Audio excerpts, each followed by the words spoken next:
What is up, guys? Welcome back to Between the Pylons. I'm John Camacho. Thank you so much for watching. And today we are talking about the Philadelphia Eagles draft. This is their draft review. And where I want to start with this is just to say, I'm not going to be super kind about the Philadelphia Eagles. I had a couple issues with it, but before we get into their picks, let's actually start with some of my guidelines about the draft, right? First things first, what was their plan? And to me, Philadelphia came in with the plan of adding speed and weapons to that offense, right? Specifically speed. I think that was very clear with their first pick. They get Jalen Reagor over Justin Jefferson at wide receiver. Justin Jefferson being the guy that I think everyone would have expected there at 21 because he fell. Instead, they go Jalen Reagor, who is obviously the speed guy. At that point in the draft, he was probably the best option for speed. He was either him or KJ Hamler, both players that I probably would have expected to go somewhere in round 2. But Eagles reach a little bit on Jalen Reagor, and there's nothing wrong with that. They were going for speed. They were following their plan. So I'm not going to hate on that too much. But moving on, did they draft an offensive tackle within the first 4 rounds of the draft? And to me, there is no such thing as a bad team with a good offensive line. I think it is so important every single year to add talent to that offensive line. If you need help at offensive line, get them within the first 2 rounds. If you don't need help at offensive line, still get them within the first 4 rounds because it's just so important to add depth at the position. And the Eagles did that. They got a tackle out of Auburn with their 2nd and 4th round pick, so that worked out great.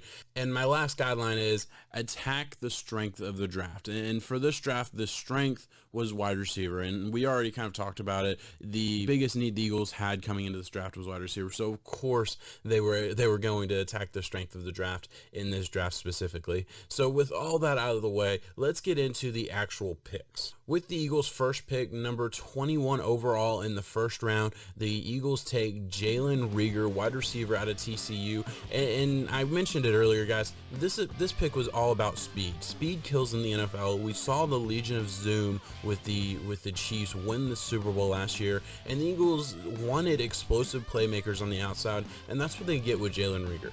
Yes, I don't think he's the complete player that Justin Jefferson was, who was also available here at 21.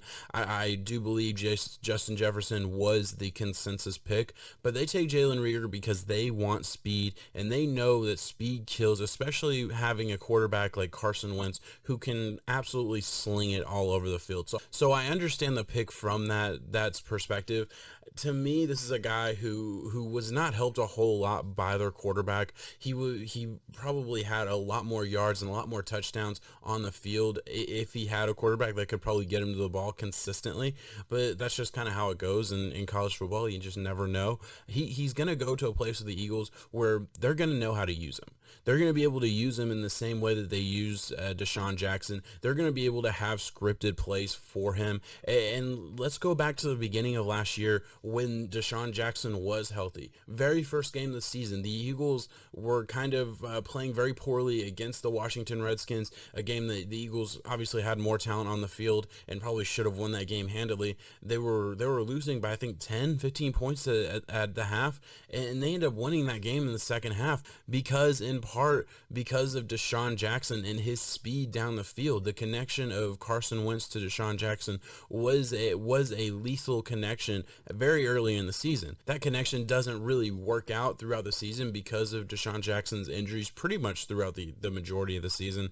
And now the Eagles are getting another guy that can fill that role of the speed wide receiver down the field. So no, he's not the best wide receiver on the board, but he was the type of receiver that the Eagles wanted, and they were willing to pull the trigger here at 21. And you kind of have to applaud a team that comes in with a plan and follows that plan through. So I'm not going to hate on that pick too much. And with the Eagles' second pick in the second round, number 53 overall, they take Jaylen Hurts, quarterback out of Oklahoma. And to me, I want to start here. I did not project Jaylen Hurts as a second round pick. I did not expect him to go in the second round. To me, Jaylen Hurts is a project quarterback. I understand that he can be used in a variety of different ways. He can fill that same type of Taysom Hill role for the Saints, and the Eagles do have a very a very creative offense, and I feel like he is going to come in and not just be a backup quarterback, but also be kind of a utility knife type of guy who can do a lot of different things well.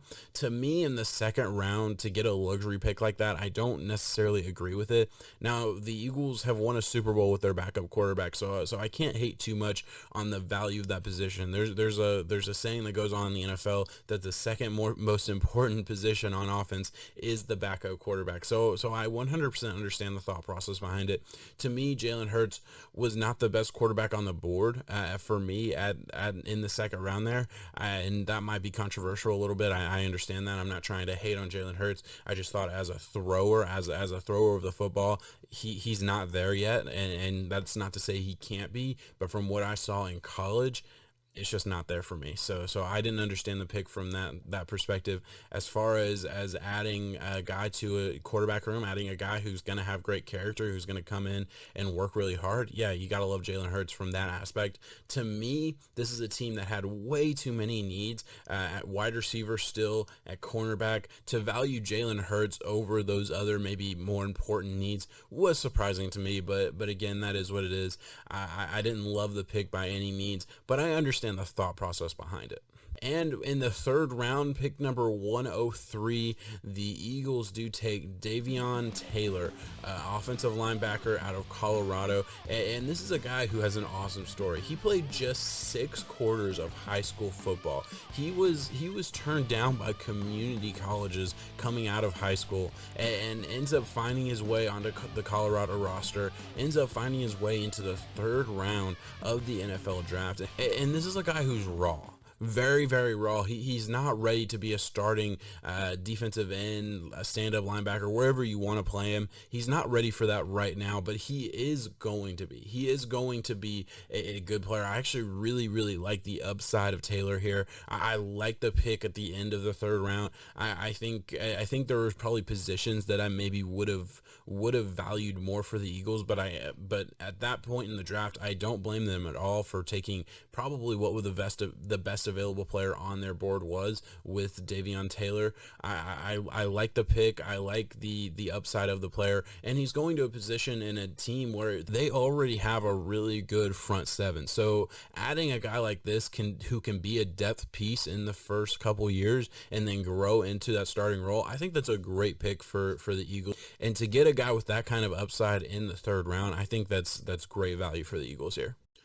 As far as draft day trades for the Eagles, there weren't a ton of moves. I think it was very clear that the Eagles did not see a ton of value from picks maybe 146 to the middle of the 5th round. I think they didn't see a ton of value there. You see them take a offensive tackle out of Auburn with pick 145. They then trade their number 146 to the Cowboys for a 5th round pick, which was number 164, and a 5th round pick next year, and then they flip that 5th round pick for more picks later in the draft, sending that 5th round pick that they got from the Cowboys, number 164, to the Dolphins for pick number 173 later in the 5th round, and then a 7th round pick. The Eagles then send that pick number 173 that they got from the Dolphins in that trade down to the Bears for a couple 6th round picks and a 7th round pick, also flipping one of their 6th round picks in return. So they completely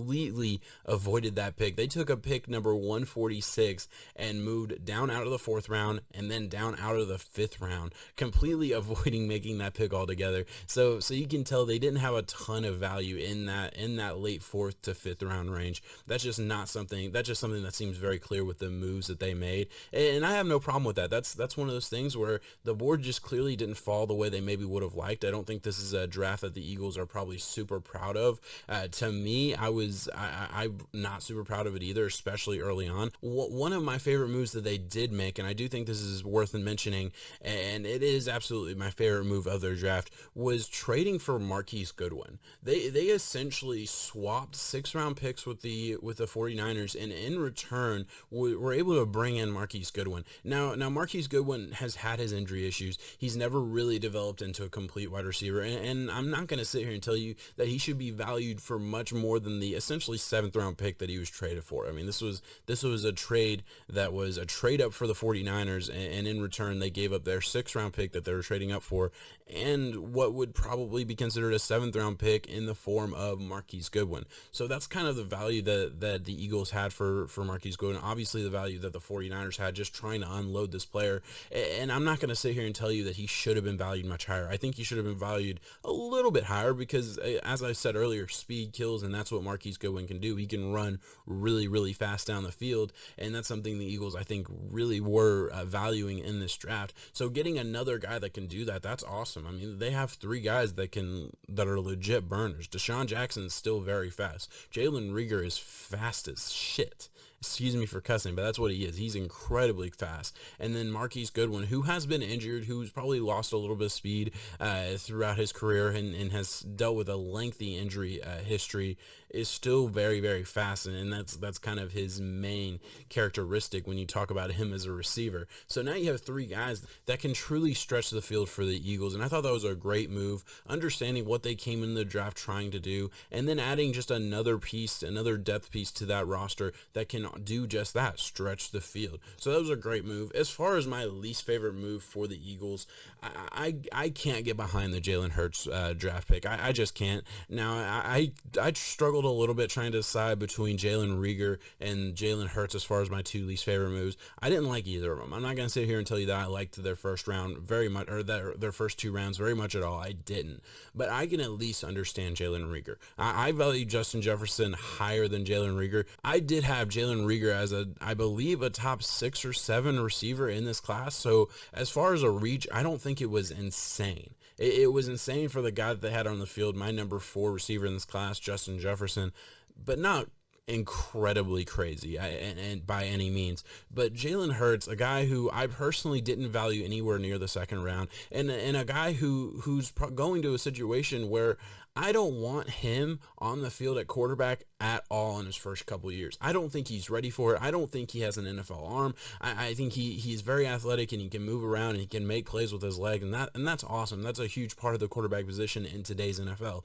But a guy who I don't trust throwing the ball, very, very scary in the 2nd round. Now, like I said when I talked about the pick, can he be used as a Taysom Hill type? Absolutely. Does he have a big arm? Can he throw it really far? Yes, he can. I don't like his arm in general, but he can throw it pretty far. He has a deep ball to his game. He can be used as a weapon in a lot of different ways. So I understand it from that aspect. But to me right now, the Eagles still have Nate Sudfeld, and I would argue Nate Sudfeld is going to be the better backup quarterback coming in this year. Now, I could be wrong about that. Jalen Hurts could have made huge improvements this offseason, this first year, to actually sit down and really work on his mechanics and work on his arm. And maybe he's improved, and maybe I will look very stupid down the line. And that's fine. I'm rooting for the guy. I actually really like the person Jalen Hurts. The story that he has in college is unlike anybody else's, and the amount of grit that you have to fight back and make it in 2 huge programs to get snubbed for the starting job in the national championship and then move on and earn a starting job somewhere else and compete and fight, and the grit and determination that it takes to do that. I love all those things, and those are things that I value in a player and in a person. But as far as on the field production, I just didn't see it in the 2nd round, and I can't get behind that pick. I just can't. And as far as the biggest surprise, I think I've talked about it a lot already, but the biggest surprise in this draft was taking Jalen Reagor. The only other thing that I do want to talk about as far as a surprise was the fact that they didn't attack the cornerback position at all in this draft. They did take a safety out of Clemson in the 4th round, and that can add depth to your position. Maybe he can even start. This is a guy who's going to have the opportunity to come in and take over that Malcolm Jenkins role that they lost to the Saints in free agency. But to me, cornerback was still such an important position for this team. This was a position that they struggled with all year, and they've struggled with the past 2 years, to be perfectly fair. And they have not addressed it in this draft, and I'm incredibly surprised that they didn't do that. So between that and the Jalen Reagor pick, it's just very surprising moves altogether. As far as my overall grade for this draft, I'm going to give it a C-. I don't love it. I'm going to give them a little bit of the benefit of the doubt because I did understand some of the moves they were making as far as thought process. I think they followed their board pretty well. I think the draft day trades that they made in day 2 to add value in next year's draft, to add value later in the draft when they probably valued players a little bit differently. I like that. You're showing, hey, our board doesn't match what we're seeing in the draft, and we're going to make moves, the best moves we can to rectify that. And I understand that, and I actually respect that. And as asset management for the Eagles, as far as this Eagles draft altogether, the players they got, man, I don't love it. I really don't. Now, I will say, I trust the Eagles GM. I trust their front office. They have consistently impressed me throughout the years. So I'm usually pretty high on the Eagles draft altogether, and this is one of the first years where I'm not. I get the thought process. I get the moves that they made. I can be excited for the upside here and there, but altogether, I'm just not a huge fan of this draft, and that's why I'm going to give it a C-. But all right, guys, thank you so much for watching. Please leave a like and subscribe to the channel. Let me know what you guys thought about the Eagles draft. Am I crazy? Am I too low on this? Is there things that you like that maybe I didn't mention in this video? Let me know what you guys think. I always love talking to the fans and getting a different perspective on teams' drafts and situations that they're in. That's always really, really fun for me.